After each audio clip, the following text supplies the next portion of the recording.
And so we're in the 3.3 Incursion League, and this is just my build that I've been thinking about doing. I have got to level 68 so far, and so far we have found that Arc is a really powerful skill in patch 3.3. You will see a lot of players using it for traps, totems, or even self-casting. What I decided to go with was a Scion Ascendant build. I decided to go with the Scion Ascendant area where we grab the Saboteur and we also grab the Hierophant over here. Now the reason why I wanted to go a little bit different is I wanted to just try it out just for fun, because if you'll go on traps or if you'll go on totems, but I wanted to go traps and totems. So kind of like the build works around, you just stack all this damage. So if you're up against a boss or an endgame boss and you just drop all your main traps and then you drop your 3 totems down with Arc and everything just goes off, it just sets off everything, and the nuking damage that you can actually produce with this build is like incredibly insane, and you just wipe out bosses pretty much straight away.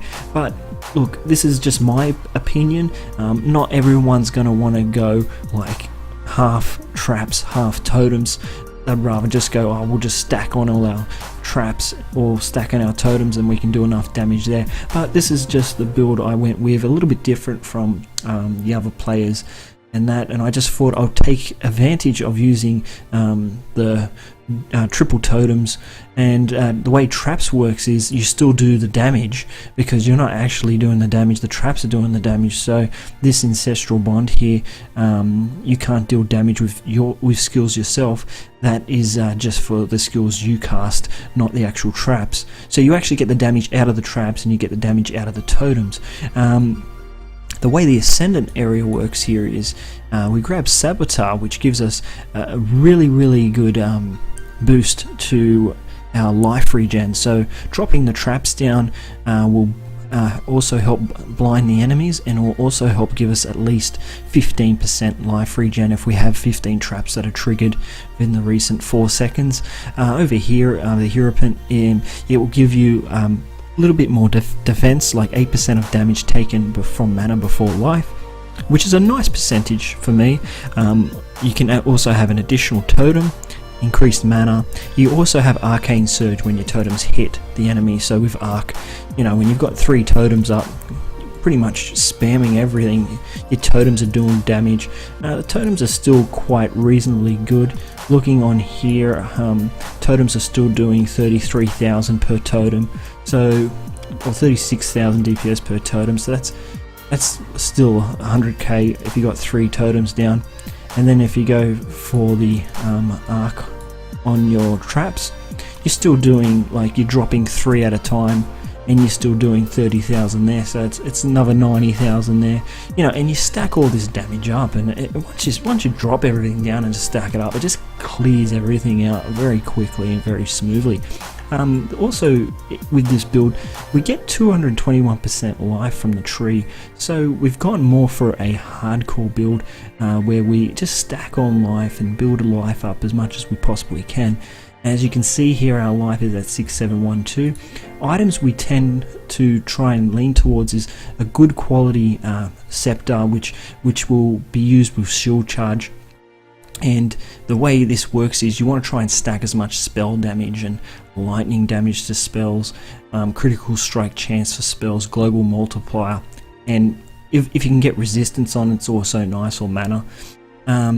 And then you've got the Jaws of Agony. So the way this works is, this is a shield we use mainly just not really for the bear trap, but you can also use the bear trap. It's an added bonus there, and the way it works is you get some life, and you also get the power charges when you're throwing your traps. That's the main reason why you want to do this. So getting the power charges are really good for this shield, because when you throw the traps, you want to build up those power charges. There's not many, just 3 or so, and then it can just revert over to your Vol's Devotion. So when they expire, you can go to you can get some endurance charges from that. you know, it just kind of works together if just to get a little bit of that extra tankiness, and to try and build up a couple of charges there.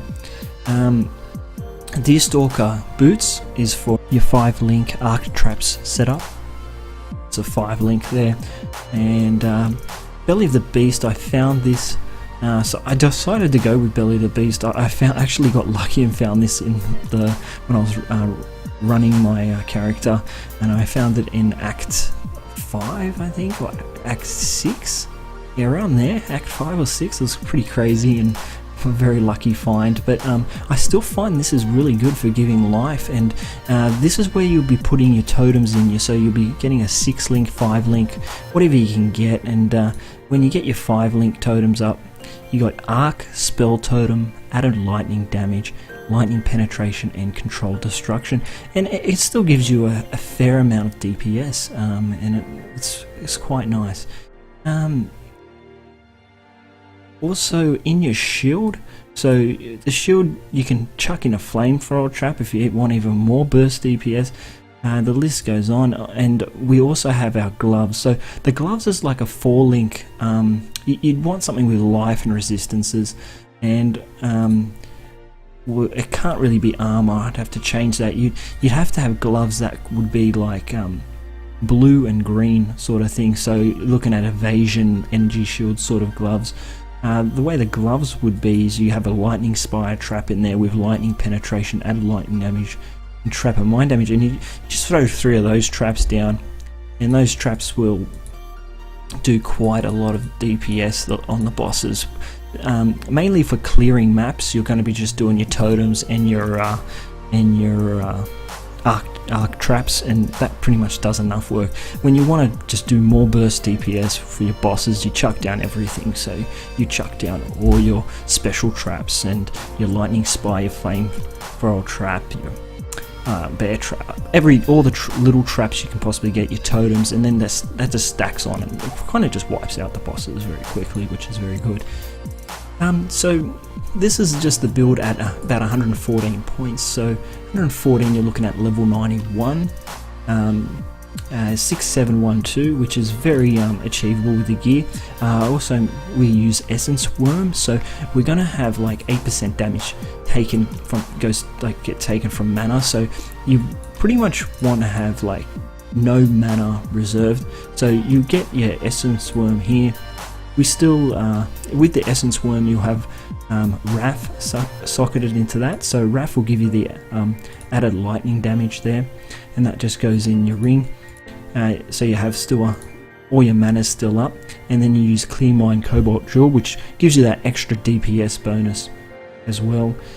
And yeah, the mana regen will be quite nice, because using traps and totems and all that, you need your mana there anyway, and you need that mana regen, which works quite well with the build. I found it's very useful. We pick up about 3 jewel sockets.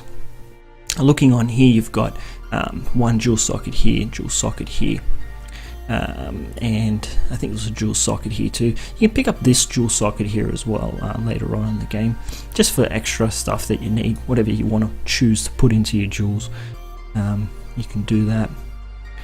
So around level 91, so 6,712 life. As I said, 221% life is pretty good. DPS is quite nice because you're just doing all that burst damage, and you know, patch 3.3, as you can see with if you've been playing an arc build at all, you can actually see how much DPS it can actually do, and also the totems and the special traps like Lightning Spire Trap or Flamethrower Trap. They're really good against bosses. If you haven't tried them, I do suggest you give it a try. Try it out a bit. It's really cool. But anyways, this is just a build idea. I thought if you wanted to try traps and totems at the same time with your build, you can give this a go and you know, have the best of everything. I hope you guys enjoy the video. Thanks for watching. See you later.